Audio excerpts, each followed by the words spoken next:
جاہلیت کے زمانے میں لوگ مختلف اطراف میں تجارتی سفر کیا کرتے تھے۔ مکہ مکرمہ کی جو شمالی جانب تھی اس طرف موسم سرد ہوتا تھا اور جنوب کی جانب میں موسم گرم ہوتا تھا۔ اسی وجہ سے لوگ سردیوں میں یمن کی طرف تجارت کے لیے جایا کرتے تھے اور گرمیوں میں لوگ شام کی طرف تجارت کے لیے جایا کرتے تھے، جس کا نتیجہ یہ نکلتا تھا کہ آتے جاتے لوگ مکہ مکرمہ میں ٹھہرتے تھے اور یہاں مکہ میں قریب 3 بڑے قسم کے بازار لگتے تھے، جس کی وجہ سے مکہ تجارتی اور معاشی اعتبار سے کافی مضبوط ہوتا جا رہا تھا۔ مکہ میں ایک بازار لگتا تھا اوکاز نامی بازار۔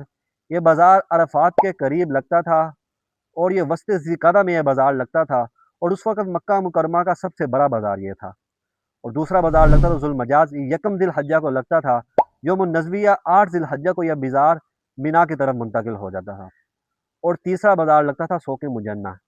یہ 3 قسم کے بازار لگتے تھے مکہ مکرمہ میں، جس کی وجہ سے مکہ معاشی اور تجارتی اعتبار سے کافی مضبوط ہوتا جا رہا تھا اور مکہ مکرمہ ایک تجارتی مرکز بن گیا تھا۔ اس وقت جو یمن کا والی تھا ابرہہ، اس نے جب مکہ مکرمہ کی تجارت کو بڑھتے ہوئے دیکھا تو اس کو یہ بات ہضم نہ آئی۔ تب اس نے غور و فکر کیا، اس کی سمجھ میں یہ بات آئی کہ مکہ مکرمہ میں بیت اللہ کا وجود ہے، جس کی وجہ سے لوگ وہاں جاتے ہیں اور اسی وجہ سے تجارتی اعتبار سے مکہ مکرمہ کافی مضبوط ہوتا جا رہا ہے۔ تو اس نے یہ ارادہ کیا کہ بیت اللہ کے مقابلے میں بھی ایک یمن میں ایک کنیسہ بناتا ہوں۔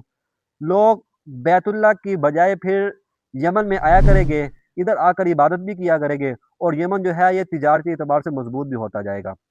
تو اس نے ایک یمن میں کنیسہ بنایا جو اس وقت کا عالی شان کنیسہ تھا، اس جیسا کوئی کنیسہ موجود نہیں تھا۔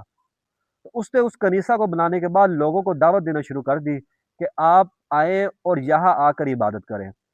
جب مکہ مکرمہ میں اس بات کی خبر پہنچی کہ یمن کا جو والی ہے ابرا اس نے اس طرح کا کام کیا ہے، تو مکہ مکرمہ سے بنی کنانہ قبیلے سے ایک آدمی یمن گیا اور اس نے رات کے وقت جا کر اس کے کنیسہ کو گندہ کر دیا۔ صبح کے وقت جب ابرہہ کو یہ خبر پہنچی کہ مکہ مکرمہ سے آدمی آیا تھا، اس نے آ کر اس کنیسہ کو گندہ کیا ہے، تو اس نے پھر ارادہ کر لیا کہ اب اس کے مقابلے میں جو ان کا بیت اللہ ہے اس کو میں ڈھا کر ہی چھوڑوں گا، جس کی وجہ سے جس سال رسول اللہ صلی اللہ علیہ وسلم کی پیدائش ہوئی اس سے تقریباً 50 دن پہلے ابرہہ ایک لشکر لے کر آیا، جس لشکر کے اندر 60,000 افراد تھے اور 13 ہاتھی تھے۔ اسی وجہ سے اس سال کو پھر عام الفیل کا سال کہا جاتا ہے۔